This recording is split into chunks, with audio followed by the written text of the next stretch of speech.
Degree level prelims പരീക്ഷ stage 1 എഴുതി കഴിഞ്ഞു അല്ലേ? ഇതിന്റെ കട്ട് ഓഫ് എത്ര വരും? അപ്പോൾ നമുക്കിനി മെയിൻസിന് പഠിച്ച് തുടങ്ങണോ അതോ മെയിൻസ് പഠിച്ച് തുടങ്ങണ്ടേ? സപ്പോസ് ഇപ്പൊ മെയിൻസ് പഠിച്ച് തുടങ്ങിയെന്നിരിക്കട്ടെ, പക്ഷേ റിസൾട്ട് വന്നു കഴിഞ്ഞാൽ പ്രിലിംസ് പൊട്ടും എന്നുണ്ടെങ്കിൽ ഇപ്പൊ മെയിൻസ് പഠിക്കുന്നതൊക്കെ വേസ്റ്റ് അല്ലേ? ഇത്തരത്തിൽ 100 ചോദ്യങ്ങളാണ് നിങ്ങളുടെ മനസ്സിലുള്ളത്. ഇന്നത്തെ ഈ ക്ലാസ്സിൽ ഈ ചോദ്യങ്ങൾക്കെല്ലാമുള്ള സമഗ്രമായിട്ടുള്ള ഉത്തരം കിട്ടും. കട്ട് ഓഫ് സഹിതം എത്രയാവാം കട്ട് ഓഫിന്റെ സാധ്യത, അത് സഹിതം നമ്മൾ ഡിസ്കസ് ചെയ്യും. കഴിഞ്ഞ വർഷങ്ങളിലൊക്കെ നമ്മൾ നടത്തിയിട്ടുള്ള കട്ട് ഓഫ് പ്രിഡിക്ഷൻ കുറെയൊക്കെ ആക്യുറേറ്റ് ആയിരുന്നു. ആ ഒരു കോൺഫിഡൻസിന്റെ പുറത്ത് മാത്രമാണ് ഈ ഒരു വീഡിയോ നമ്മൾ കട്ട് ഓഫിന് കാര്യം പറയുന്നത്. അപ്പോൾ വിജയിക്കാനായിട്ട് സ്ട്രാറ്റജിക് ആയിട്ട് നമ്മൾ പഠിച്ചു തുടങ്ങണം. അതിന് വേണ്ടുന്ന കാര്യങ്ങളൊക്കെ ഈ ഒരു വീഡിയോ നമ്മൾ സമഗ്രമായും ചർച്ച ചെയ്യും. ഇതിനുശേഷം നിങ്ങൾക്ക് എന്തെങ്കിലും സംശയം ഉണ്ടെങ്കിൽ ദയവായി കമന്റ് സെക്ഷനിൽ പറയാം. എല്ലാവരുടെയും ഡൗട്ട്സ് നമ്മൾ ക്ലാരിഫൈ ചെയ്യുന്നതായിരിക്കും. ഓക്കെ, ഇപ്പൊ എപ്പോഴും പറയുന്ന പോലെ ടെലിഗ്രാം ഫാമിലി മെമ്പേഴ്സ് ആവുക. ഡെയിലി രാവിലെ എടുത്തിരുന്ന മോക്ക് ടെസ്റ്റ് അറ്റൻഡ് ചെയ്യുക. ഇനി അടുത്ത ഘട്ടങ്ങൾ പ്രിലിംസ് എഴുതാൻ പോകുന്ന വ്യക്തികളാണ് നിങ്ങളെങ്കിലും ഈ പറയുന്ന പ്ലേലിസ്റ്റ്, യൂട്യൂബിലെ ഈ ഒരു പ്ലേലിസ്റ്റ് ചെക്കൗട്ട് ചെയ്യുക, ഒത്തിരി ഉപയോഗപ്പെടും. അപ്പോ ഒന്നാമതായി എനിക്ക് നിങ്ങളെടുത്ത് പറയാനുള്ള ഒരു കാര്യം, നിങ്ങളിപ്പോ ഡിഗ്രി ലെവൽ പ്രിലിംസ് സ്റ്റേജ് 1 എഴുതിയിട്ട് നിൽക്കുന്ന വ്യക്തികളാണെങ്കിൽ നിങ്ങൾക്കൊരു അൺഫെയർ അഡ്വാൻറ്റേജ് ഉണ്ട്. എന്താണ് അൺഫെയർ അഡ്വാൻറ്റേജ്? മറ്റാർക്കും കിട്ടാത്ത എന്നാൽ നമുക്ക് മാത്രം കിട്ടിയിട്ടുള്ള ഒരു ഗുണം. അത് കോമ്പറ്റീഷനിൽ വിൻ ചെയ്യാൻ നമ്മൾ ഒത്തിരി സഹായിക്കും. അതാണ് അൺഫെയർ ആയിട്ടുള്ള അഡ്വാൻറ്റേജ് എന്ന് ഉദ്ദേശിക്കുന്നത്. നിങ്ങളുടെ അഡ്വാൻറ്റേജ് ഇതാണ്. ഇനി നിങ്ങൾക്ക് സമാധാനമായി മെയിൻസിന് വേണ്ടി പ്രിപ്പയർ ചെയ്ത് തുടങ്ങാം. സ്റ്റേജ് 2 ആൻഡ് സ്റ്റേജ് 3 അവരുടെ മനസ്സിൽ ഇപ്പോഴും പ്രിലിംസ് എന്നൊരു ഘടകമുണ്ട്. അതുകൊണ്ട് തന്നെ അവർക്ക് ഫുൾ ഫ്ലെഡ്ജ് ആത്മാർത്ഥമായ മെയിൻസിന് പഠിച്ചു തുടങ്ങാനുള്ള സാഹചര്യം കുറവാണ്. പക്ഷെ നിങ്ങൾ ഒന്നാം ഘട്ടം എഴുതി കഴിഞ്ഞു. നിങ്ങൾക്കിനി തിരിഞ്ഞു നോക്കാൻ ഒന്നുമില്ല, അങ്ങോട്ട് പഠിച്ചു തുടങ്ങാം. പ്രിലിംസ് കഴിഞ്ഞു, പ്രിലിംസ് ജയിക്കാൻ മെയിൻസ് എഴുതാൻ പറ്റുമെന്നുള്ള കോൺഫിഡൻസ് തന്നെ പഠിച്ചു തുടങ്ങുക. വേറെ ഒരു എക്സ്ക്യൂസ് അതിനകത്തില്ല. അതാണ് ഈ ഒരു അൺഫെയർ അഡ്വാൻറ്റേജ് ആയിട്ട് എനിക്ക് പറയാനുള്ളത്. ബിക്കോസ് ഗോൾഡൻ അവേഴ്സ് അല്ലെ, ഗോൾഡൻ അവർ എന്നൊരു കോൺസെപ്റ്റ് ഉണ്ട് PSC എക്സാംസിൽ. ആ ഗോൾഡൻ അവർ എന്ന് പറയുന്നത് നമ്മുടെ റാങ്ക് നിശ്ചയിക്കുന്ന മണിക്കൂറുകളാണ്. പ്രിലിംസിനും മെയിൻസിനും ശേഷം അല്ലെ, പ്രിലിംസിനും മെയിൻസിനും നടുക്കുള്ള ഒരു പീരീഡ് ഉണ്ടല്ലോ, പ്രിലിംസ് കഴിഞ്ഞു മെയിൻസ് എക്സാം തുടങ്ങുന്നു. ഈ പീരീഡിൽ ഏറ്റവും നന്നായി പെർഫോം ചെയ്യുന്ന ആൾക്കാരാണ് ടോപ്പ് റാങ്കിലേക്ക് എത്തുന്നത്. കഴിഞ്ഞ ഇത്രയും വർഷമായിട്ടും ടീച്ചിങ്ങിലുള്ള എൻ്റെ എക്സ്പീരിയൻസിന്റെ ബേസിസിലാണ് ഞാൻ പറയുന്നത്. പല റാങ്ക് ലിസ്റ്റിലും എനിക്ക് എത്താൻ സാധിച്ചതും ഈ ഒരു ഗോൾഡൻ അവർ മാക്സിമം യൂട്ടിലൈസ് ചെയ്തുകൊണ്ടാണ്. ഒരു വർഷം കൃത്യമായിട്ട് അങ്ങ് സ്റ്റഡി പ്ലാൻ എടുത്തു വെച്ച് പഠിക്കുന്ന വിദ്യാർത്ഥികൾ മാത്രമല്ല റാങ്ക് ഹോൾഡേഴ്സ് ആവുന്നത്. ഈ ഒരു ഗോൾഡൻ അവർ പരമാവധി ചൂഷണം ചെയ്ത് പരമാവധി നന്നായിട്ട് പഠിക്കുന്ന വിദ്യാർത്ഥികളാണ്. ഇപ്പൊ എൻ്റെ ഒരു എക്സ്പീരിയൻസ് പറയുകയാണെങ്കിൽ, ഞങ്ങൾ UPSC എക്സാംസിന്റെ ആ ഒരു സമയത്താണ് PSC വേണ്ടി പ്രിപ്പയർ ചെയ്യുന്നത്. അതുകൊണ്ട് ഇതിന് എക്സ്ക്ലൂസീവ് ആയിട്ട് PSCക്ക് മാത്രമായിട്ട് ഇരുന്ന് പഠിക്കാനുള്ള സാഹചര്യം കുറവായിരുന്നു. പക്ഷേ പ്രിലിംസ് കഴിഞ്ഞിട്ട് ഉടൻ തന്നെ മെയിൻസിന്റെ പ്രിപ്പറേഷൻ ആരംഭിച്ചിരുന്നു. അപ്പൊ ആ ഒരു പീരീഡ് നന്നായിട്ട് ഗ്രൈൻഡ് ചെയ്ത് നന്നായിട്ട് കഷ്ടപ്പെട്ടു. അതുകൊണ്ട് തന്നെയാണ് ടോപ്പ് റാങ്കിലേക്ക് എത്താൻ സാധിച്ചത്. ഇത് നിങ്ങളുടെ മനസ്സിൽ വേണം. അപ്പോൾ സമയം കളയരുത്, ഗോൾഡൻ അവേഴ്സ് മാക്സിമം യൂട്ടിലൈസ് ചെയ്ത് തന്നെ പോവാം. കഴിഞ്ഞ വർഷത്തെ സബ് ഇൻസ്പെക്ടർ ഓഫ് പോലീസ് പരീക്ഷയുടെ എക്സാമ്പിൾ എല്ലാവർക്കും അറിയാം. മെയിൻസ് എക്സാമിന് കുറച്ചു കാലം മുമ്പാണ്, വളരെ കുറച്ച് സമയം മുമ്പാണ് പ്രിലിംസിന്റെ റിസൾട്ട് വന്നത്. അപ്പോൾ ഏകദേശം 1 മാസം എന്തോ കിട്ടിയുള്ളൂ എന്നാണ് എൻ്റെ ഓർമ്മ. അപ്പോൾ പ്രിലിംസിന്റെ റിസൾട്ട് വന്നിട്ട് പഠിക്കാം എന്ന് കരുതിയിരുന്ന ടീംസ് ഒക്കെ ആ പരീക്ഷ തോറ്റു. പിന്നെ 1 മാസം കൊണ്ട് നമ്മൾ എങ്ങനെയാണ് മെയിൻസ് പഠിച്ചെടുക്കുന്നത് ആലോചിക്കുക. നമ്മുടെ ബാച്ചിലെ വിദ്യാർത്ഥികൾ തന്നെയാണെങ്കിലും പ്രിലിംസ് കഴിഞ്ഞ ഉടനെ ഞങ്ങൾ അവരെ പറഞ്ഞ് മെയിൻസിന്റെ പ്രിപ്പറേഷൻ സ്റ്റാർട്ട് ചെയ്യിപ്പിച്ചു. ഇന്റർവ്യൂ പ്രിപ്പറേഷൻ ആ സമയത്ത് തന്നെ കൊടുത്തു. അവർ വളരെ നല്ല മാർക്ക് നേടി. ഇപ്പോൾ ഇന്റർവ്യൂ എന്ന ഘട്ടം അറ്റൻഡ് ചെയ്യാൻ പോവാണ്. 6-ാം തീയതിയാണ് ഇന്റർവ്യൂ സ്റ്റാർട്ട് ചെയ്യാൻ പോകുന്നത്. ഈ ഒരു മെന്റാലിറ്റി നിങ്ങളുടെ മനസ്സിൽ ഉണ്ടാവണം. പ്രിലിംസ് റിസൾട്ട് വന്നിട്ട് അങ്ങോട്ട് പഠിച്ച് മറിക്കാന്ന് വിചാരിച്ചു കഴിഞ്ഞാൽ പഠിക്കാൻ പറ്റണമെന്നില്ല. കോമ്പറ്റീഷനകത്തോട് നിങ്ങൾ കാണില്ല. അപ്പൊ ഇനി എന്താണ് ചെയ്യേണ്ടത്? നമുക്ക് ജയിക്കോ തോക്കുമെന്ന് അറിഞ്ഞൂടല്ലോ, പിന്നെ എന്ത് ചെയ്യും? ഓക്കെ, രണ്ടും കൽപ്പിച്ച് പ്രിലിംസ് പഠിച്ച് തുടങ്ങി. പക്ഷേ പ്രിലിംസ് പൊട്ടി. അപ്പൊ ഈ പഠിച്ചതൊക്കെ വേസ്റ്റ് ആവത്തില്ലേ? വേസ്റ്റ് ആവില്ല, നിങ്ങൾ വേസ്റ്റ് ആവില്ല. അതാണ് ഞാൻ പറഞ്ഞത്, നിങ്ങളൊന്ന് ശ്രദ്ധിക്കാം. പ്രിലിംസിലും മെയിൻസിലും ഒരുപോലെയൊക്കെയുള്ള ടോപ്പിക്സ് ഉണ്ടല്ലോ, കോമൺ ടോപ്പിക്സ്. ഇപ്പൊ ഇംഗ്ലീഷ്, മാത്സ്, മലയാളം, റീസണിങ്, അല്ലെങ്കിൽ ഹിസ്റ്ററി, ജോഗ്രഫി, എക്കണോമിക്സ്, ഈ കോമൺ ടോപ്പിക്സ് ഉണ്ടല്ലോ, അതങ്ങ് പഠിച്ചു തുടങ്ങിക്കോളൂ. അതിന് ഗുണം എന്താ വെച്ചാൽ നിങ്ങളിപ്പോൾ പ്രിലിംസിന് വേണ്ടി പഠിച്ചിട്ടുള്ളതുകൊണ്ട് നല്ലൊരു ബേസ് അതിനുണ്ട്.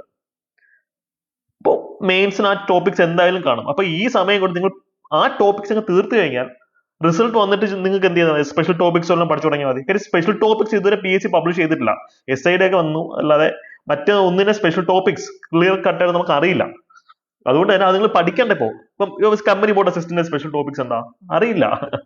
അപ്പൊ നിങ്ങൾ അതിനെപ്പറ്റി ആലോചിച്ച് ബേജാറാവണ്ട. കോമൺ ടോപ്പിക്സ് പഠിച്ചങ്ങ് സെറ്റ് ആക്കുക. അപ്പം ബാക്കി സമയം സ്പെഷ്യൽ ടോപ്പിക്സ് ഒക്കെ റിലീസ് ചെയ്യുന്നു, റിസൾട്ട് വരുന്നു. ആ സമയം കൊണ്ട് നമുക്ക് എന്ത് ചെയ്യാം? ഈ ടോപ്പിക്സ് ഇന്ന് പഠിക്കുമല്ലോ, അതിന് മുമ്പ് ബാക്കിയുള്ള ബാധ്യത അങ്ങ് തീർത്ത് വെച്ച് കഴിഞ്ഞാൽ പിന്നെ ഈ ഒരു വിഷയങ്ങളിൽ ആത്മാർത്ഥമായിട്ട് അങ്ങ് പഠിക്കാമല്ലോ. ഇങ്ങനെ വേണം നമ്മൾ റാങ്ക് ലിസ്റ്റിലേക്ക് എത്താൻ, അല്ലാതെ ഭാഗ്യത്തിന്റെ കളിയല്ല ഇത്. നമ്മൾ സ്ട്രാറ്റജിക്കലായിട്ട് മൂവ് ചെയ്യുമ്പോൾ മാത്രമാണ് റാങ്ക് ലിസ്റ്റിലേക്ക് എത്താൻ പറ്റുന്നത്. റിസൾട്ട് വന്നു കഴിഞ്ഞിട്ട് പഠിച്ചു തീർക്കാം എന്ന് വിചാരിക്കുകയാണെങ്കിൽ ഇത് ഓടിത്തീരില്ല, ഓടി എത്താൻ ഒക്കത്തില്ല, നമ്മൾ തോറ്റുപോകും. പക്ഷെ ഇപ്പോഴേ ഓടി തുടങ്ങി കഴിഞ്ഞാൽ നമുക്ക് വളരെ നന്നായിട്ട് പഠിച്ച് റിവിഷൻ നടത്തി പ്രാക്ടീസ് ഒക്കെ ചെയ്തിട്ട് ആത്മവിശ്വാസത്തോടു കൂടി എക്സാമിനെ അപ്രോച്ച് ചെയ്യാൻ പറ്റും. അത് മനസ്സിൽ വെച്ചിരുന്നാൽ മതി. സോ നിങ്ങൾ മനസ്സിലൊന്ന് വെക്കുക. മുമ്പും പല പ്രാവശ്യവും പല വിദ്യാർത്ഥികളും ഈ പറയുന്ന പോലെ തോൽക്കുന്നതിന് റീസൺ, കഴിഞ്ഞ SI പരീക്ഷയുടെ കേസ് നമുക്ക് അറിയുന്ന പൊട്ടൻഷ്യലുള്ള നല്ല പല വിദ്യാർത്ഥികളും എന്താ പറയാ ഉദ്ദേശിച്ച രീതിയിൽ വന്നില്ല. അതിന് മെയിൻ റീസൺ അവർ റിസൾട്ട് വന്നിട്ട് പ്രിപ്പയർ ചെയ്യാനുള്ള ഒരു ഇതിലങ്ങിരുന്നു. പക്ഷെ അത് ഇമ്പോസിബിൾ ആയ ടാസ്ക് ആണ് അല്ലേ. സോ ഇവിടുത്തെ നിങ്ങളുടെ സൈക്കോളജി എനിക്കറിയാം. അപ്പൊ പണ്ടൊക്കെ ഒരു പക്ഷേ നിങ്ങൾ പണ്ട് പ്രിലിംസിന് വേണ്ടി ഇതുപോലെ പ്രിപ്പയർ ചെയ്തു, പിന്നെ മെയിൻസിന് പ്രിപ്പയർ ചെയ്തു, പക്ഷെ പ്രിലിംസിന് റിസൾട്ട് നമ്മൾ പൊട്ടി. അപ്പൊ നിങ്ങൾക്ക് ഒരു ഷോക്ക് ആയിരുന്നിരിക്കും അല്ലെ. മെയിൻസിന് വേണ്ടി പഠിച്ചു തുടങ്ങുകയും ചെയ്തു, എന്നാൽ പ്രിലിംസ് തോക്കുകയും ചെയ്തു. ഈ ഒരു സിറ്റുവേഷൻ നിങ്ങൾക്ക് ഉണ്ടായിട്ടുണ്ടെങ്കിൽ ഒരു കാര്യം നിങ്ങൾ ശ്രദ്ധിക്കാം. നമ്മുടെ ജീവിതത്തിൽ എത്ര തവണ തോറ്റു എന്ന് ആരും ചോദിക്കില്ല, ഒറ്റ തവണ ജയിച്ചാണ്ടല്ലോ അത് മാത്രമേ ആൾക്കാരുടെ കണ്ണിപ്പെടുള്ളൂ. നിങ്ങളുടെ ലൈഫിനെ നിശ്ചയിക്കുന്ന ആ ഒരു ഫാക്ട് മാത്രമാണ്. ഞാൻ എത്ര എക്സാം എഴുതി പൊട്ടിയിട്ടുണ്ട്, പക്ഷെ ആരും എൻ്റെ അടുത്ത് ഇതുവരെ ചോദിച്ചില്ല എത്ര എക്സാം പൊട്ടിയിട്ടുണ്ടെന്ന് ചോദിച്ചിട്ടില്ല. ആ എക്സാം ജയിച്ചല്ലേ, കൊള്ളാം, അതെങ്ങനെ ജയിച്ചത്, മറ്റേ എക്സാം പാസ്സായത് എങ്ങനെ പാസ്സായി, അങ്ങനെ ചോദിച്ചിട്ടുള്ളൂ. അപ്പൊ നല്ല തൊലിക്കെട്ടി നിങ്ങൾക്ക് ഡെവലപ്പ് ചെയ്യുക. ഈ പറഞ്ഞ പോലെ മുമ്പ് ഉണ്ടായിട്ടുള്ള ഫെയിലിയേഴ്സ്, പരാജയങ്ങൾ, അതിന്റെ ബാധ്യത നിങ്ങൾ ഇനിയും കൊണ്ട് നടക്കല്. നിങ്ങളുടെ ലൈഫ് തന്നെയാണ് അവിടെ പണികിട്ടാൻ പോകുന്നത്. ആത്മവിശ്വാസത്തോടെ തന്നെ പോവുക. ഒരു വട്ടം തോറ്റുന്നുണ്ട് ഒന്നും സംഭവിക്കാനില്ല. എത്ര തവണ തോറ്റാലും കുഴപ്പമില്ല, ഒറ്റ തവണ ജയിച്ച് കിട്ടിയാൽ മതി, ലൈഫ് സെറ്റാണ്. ഈ ജയം എന്ന് പറയുന്നത് ഈ തോൽവി മൈൻഡ് ചെയ്യാതെ പറ്റിയ മിസ്റ്റേക്സ് കറക്റ്റ് ചെയ്ത് മുന്നോട്ട് പോകുന്ന ആൾക്കാർക്കാണ് ജയം കിട്ടുക. അപ്പൊ നിങ്ങൾ ആ ഒരു കാറ്റഗറിയിലേക്ക് പെടാനാണ് ശ്രമിക്കേണ്ടത്. സിലബസ് തീർക്കുക, ആയുധങ്ങൾക്ക് മൂർച്ച കൂട്ടി വെക്കുക. നിങ്ങളുടെ ആയുധം എന്ന് വെച്ച് കഴിഞ്ഞാൽ അറിവാണ്. അതിന് മാക്സിമം ഷാർപ്പാക്കി വെക്കുക. അതിൽ ഒരു എക്സ്ക്യൂസും വേണ്ട. ഓക്കെ, നിങ്ങളുടെ ലക്ഷ്യം നേരത്തെ പറഞ്ഞ പോലെ ജസ്റ്റ് പാസ് മാർക്ക് വാങ്ങിക്കുക എന്നുള്ളതല്ല, യൂണിവേഴ്സിറ്റി എക്സാം അല്ല. ടോപ്പ് 20 അല്ലെങ്കിൽ ടോപ്പ് 10 റാങ്കിലേക്ക് എത്തുന്ന രീതിയിൽ പഠിക്കുക എന്നുള്ളത് മാത്രമായിരിക്കും നിങ്ങളുടെ ലക്ഷ്യം. വേറെ ഒരു ഒബ്ജക്റ്റീവിനും ഇവിടെ പ്രസക്തിയില്ല അല്ലേ. റൈറ്റ്. സോ പണ്ടുണ്ടായിട്ടുള്ള ഫെയിലിയേഴ്സിന്റെ ബാധ്യത, അതിന്റെ ഹാങ് ഓവർ ഒക്കെ നിങ്ങൾ ഉപേക്ഷിക്കുക. നല്ല തൊലിക്കെട്ട് ഡെവലപ്പ് ചെയ്യുക, നന്നായിട്ട് അങ്ങ് പഠിച്ചു തുടങ്ങുക. അതാണ് റാങ്ക് ഹോൾഡർ ആവാനുള്ള ഒരു ഷോർട്ട് കട്ട്. ഷെയിം ഇല്ലായിരിക്കണം. നമുക്ക് അയ്യോ തോറ്റുപോയല്ലോ, തോറ്റുപോയേ, ഇനിയിപ്പോ എങ്ങനെ പഠിക്കും എന്നുള്ള ചിന്ത വേണ്ട. തോറ്റത് തോറ്റു, നമുക്ക് ഒരു പ്രാവശ്യം ജയിച്ച് കിട്ടിയാൽ മതി, നമ്മൾ ജയിക്കും. അതാണ് വാട്ട് ടു ഡു നെക്സ്റ്റ്. ഇനി എന്ത് ചെയ്യണം എന്നുള്ള നിങ്ങൾ ചോദ്യത്തിന് ഉത്തരം. മനസ്സിലായോ? ഒരു ഐഡിയ കിട്ടിയോ? യെസ്. അപ്പൊ ഇതിനൊക്കെ ഉള്ള സൊല്യൂഷനാണ് ഞാൻ നേരത്തെ പറഞ്ഞത്. നിങ്ങൾ കോമൺ ടോപ്പിക്സ് അങ്ങോട്ട് പഠിച്ച് തുടങ്ങാം. അതിനകത്ത് ഒരു എക്സ്ക്യൂസും ഇല്ല. നിങ്ങളിപ്പോ പഠിക്കാതിരിക്കാൻ നമുക്ക് 100 കാരണങ്ങൾ കിട്ടും. നമ്മുടെ തലച്ചോറ് രീതി അങ്ങനെ.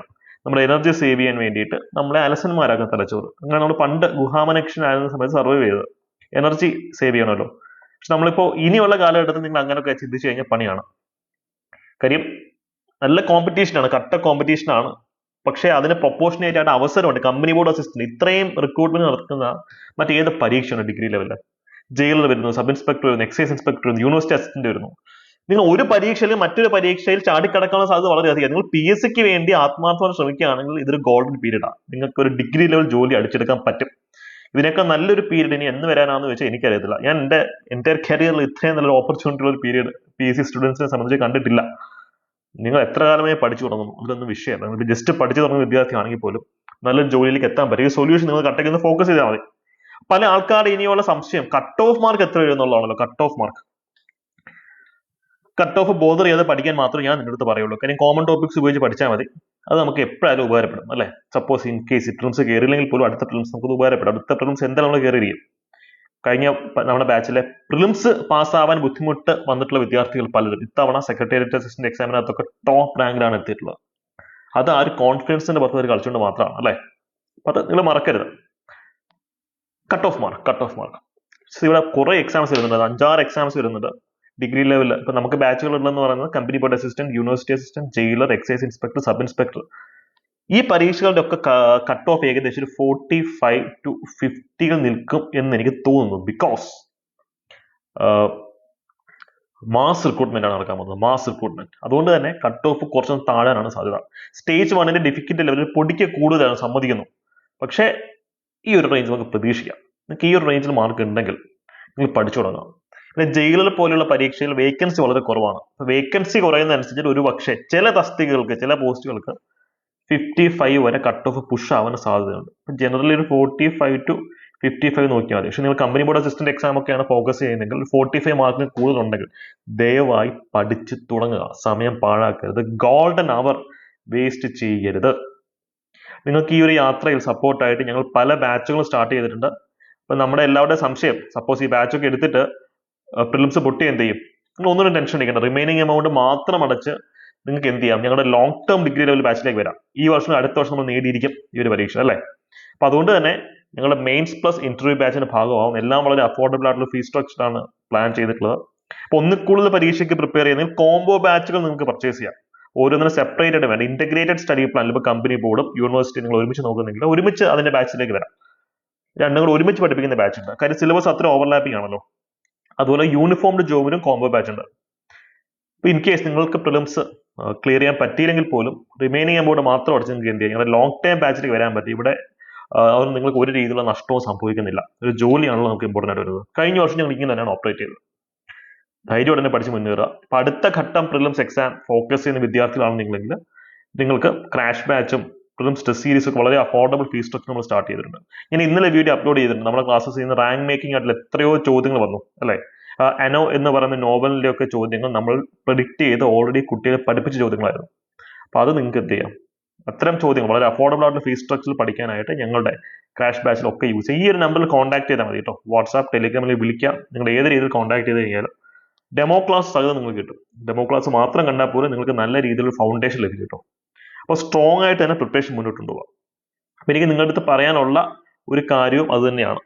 തോൽക്കാൻ മനസ്സില്ലാതെ പഠിക്കാൻ നിങ്ങൾ റെഡി ആണെങ്കിൽ ഇപ്പോൾ തന്നെ കമന്റ് സെക്ഷനിൽ റെഡി എഴുതുക. അതല്ല നിങ്ങൾ ഇനി റിസൾട്ടൊക്കെ വന്ന് പെതുക്കെയൊക്കെ പഠിച്ച് തുടങ്ങുന്നുള്ളൂ, വളരെ പെതുക്കെ പഠിച്ചു തുടങ്ങാൻ മാത്രമേ പ്ലാൻ ഉള്ളൂ എന്നുണ്ടെങ്കിൽ എന്ത് ചെയ്താൽ മതി? നിങ്ങൾ ഒന്നും എഴുതണ്ട.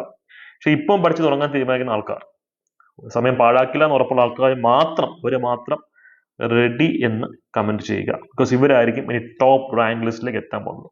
All the best.